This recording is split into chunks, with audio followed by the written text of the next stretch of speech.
You're back with The Nation. On Monday, Mitt Romney will officially become the first Mormon presidential nominee. The Church of Jesus Christ of Latter-day Saints, as it's also known, has a long history of secrecy.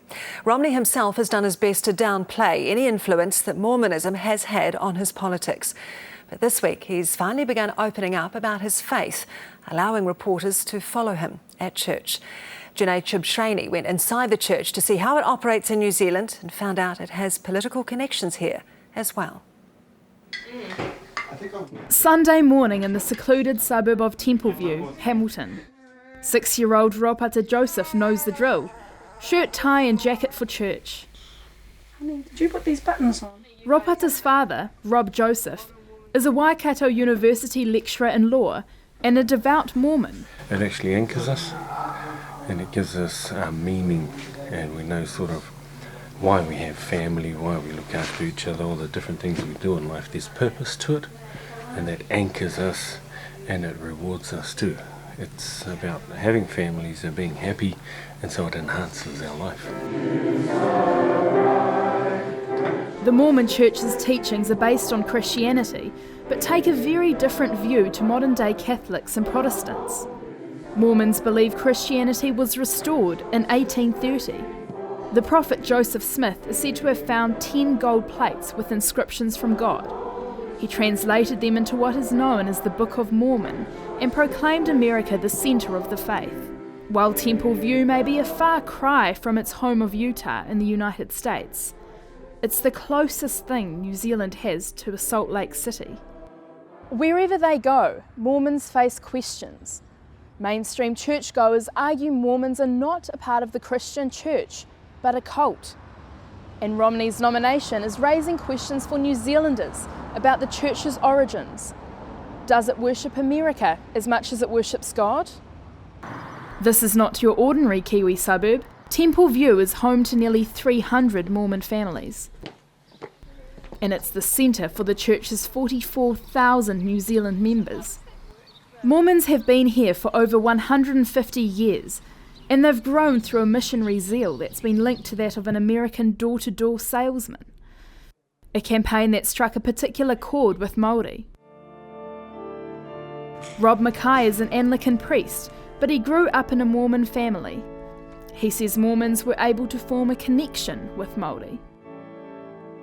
In terms of their self-image, they saw themselves as perceived by the community at large as a dying race.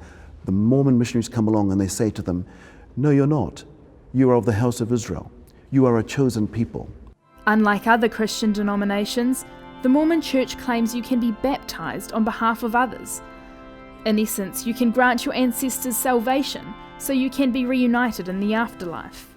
People come to this museum in Templeview to track their genealogy. Rob Joseph believes it's his calling to look after the more than 56,000 documents, films and photos taken by the Mormon missionaries in New Zealand. It's important to me because these are our people, right? And it's important for me to choose or to teach this history to my sons, to our children, our grandchildren, my brothers and sisters and their children, to keep this important legacy going on.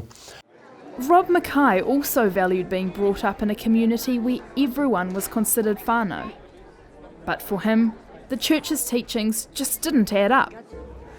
Where are the golden plates? I remember even as a young boy challenging that, asking my cousins, what happened to those golden plates? And I remember asking my grandmother, I said, "Nana, what happened to those golden plates?" She says, "Well, boy, an angel came down and took them up into heaven." Well, that didn't cut it for me. I'm a rationalist. I need evidence. When we become like Captain Moroni, the devil will be out of a job, for he and other great Book of Mormon leaders were men of God. Mormons are not strong on evidence. Their critics say they're secretive and keep a careful distance from outsiders. Only faithful Mormons can enter the temple, even during weddings and when non-Mormon family are present. Jonathan Warwick is the bishop of one of the Templeview wards. It is really difficult for people like I've seen. I just went to a wedding the other day and the mother of the bride wasn't able to attend, neither was the father in actual fact, because the mother wasn't a member of the church. And so that was difficult But the reason for the daughter wanting to be married in the temple is because she wanted that relationship between her and her husband to last forever, not just for this life, but for the life to come. I think there are some things within our church that are very sacred to us, so we don't talk about them a lot, and that just is because they mean so much to us, and they are things that we like to keep close to us. Yeah. So I don't think it's about keeping secrets, it's about keeping things sacred. The church's sensitivity is perhaps understandable given its history of polygamy, only abolished in 1890. Even so, some adherents, like Romney's great-grandfather, continue to have multiple wives. He had to flee to Mexico to escape prosecution in the late 1800s. Though some breakaway Mormon groups in the US continue the practice, the church is emphatic it no longer exists. This church is about choices, and I've never been made to do something that I don't want to do, and I think the same goes for polygamy. Raising a healthy, large family is central to Rob Joseph's life. He and his wife Amelia, a trained clinical psychologist, place great emphasis on education.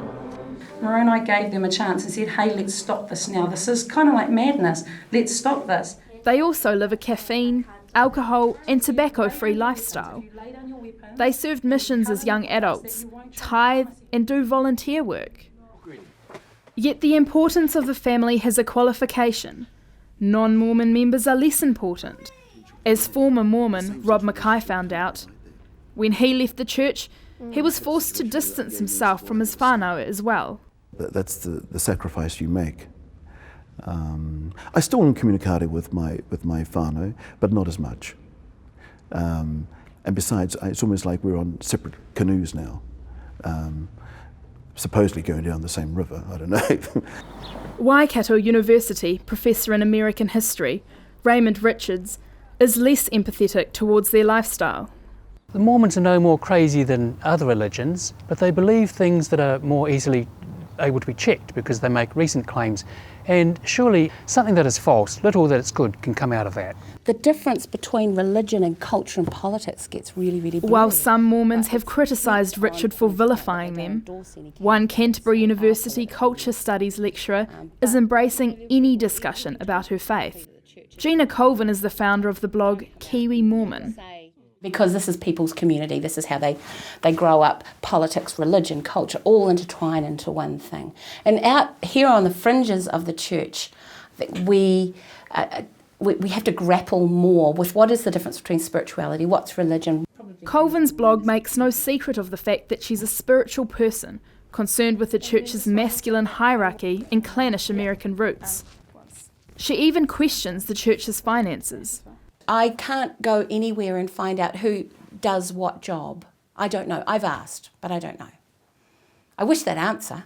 As its annual return summary outlines, last year the church spent $16 million on 149 full-time staff, 39 part-timers, and some redundancy pay.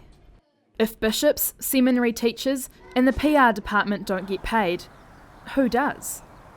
When we asked the church's office, they responded saying they pay going rates for administrators, the upkeep of buildings, social and educational services, and overseas projects.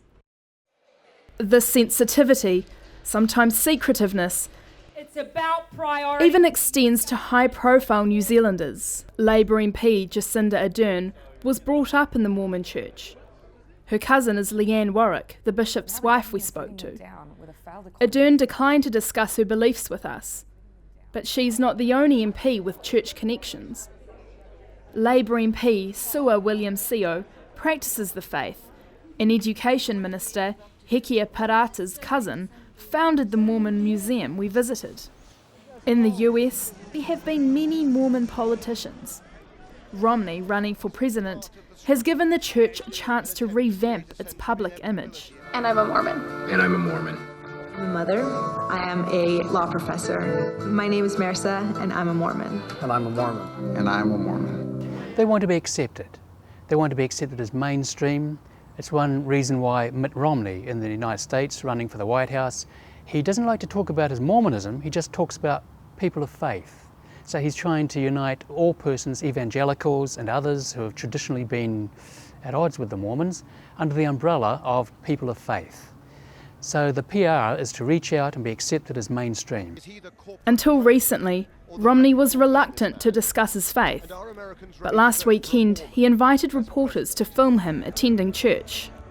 Polls show that perhaps 20% of Americans say they would not vote for a Mormon. That's what they say. When the election comes around, though, most people vote on their pocketbooks, so they can hold their noses and vote for a Mormon if they think he's going to be better for them in terms of the economy. Romney's profile may not affect our politics, but it's raised one interesting question about the practice of Mormonism in New Zealand. Can Mormonism and Americanism be separated? Oh, that would be like separating Islam from Mecca and, Roman Catholicism from Italy and Rome or the Vatican. I try to, but there are so many trajectories, cultural trajectories, that piggyback onto our questions of theology and make its way right across the world. I think that it's inevitable that we grapple with what's American and what's not. And that niggling question remains. Are they a church or a cult? Well, obviously they're a religion. It might be becoming the first world religion since Islam, but also I think they still have the qualities of a cult and the degree of control, the degree of weirdness, the qualities that mark out a cult. Americans will ponder this over the next couple of months as the presidential election heats up and the attention focuses on the Mormon Church like never before. Jenee Tibshraeny with that report.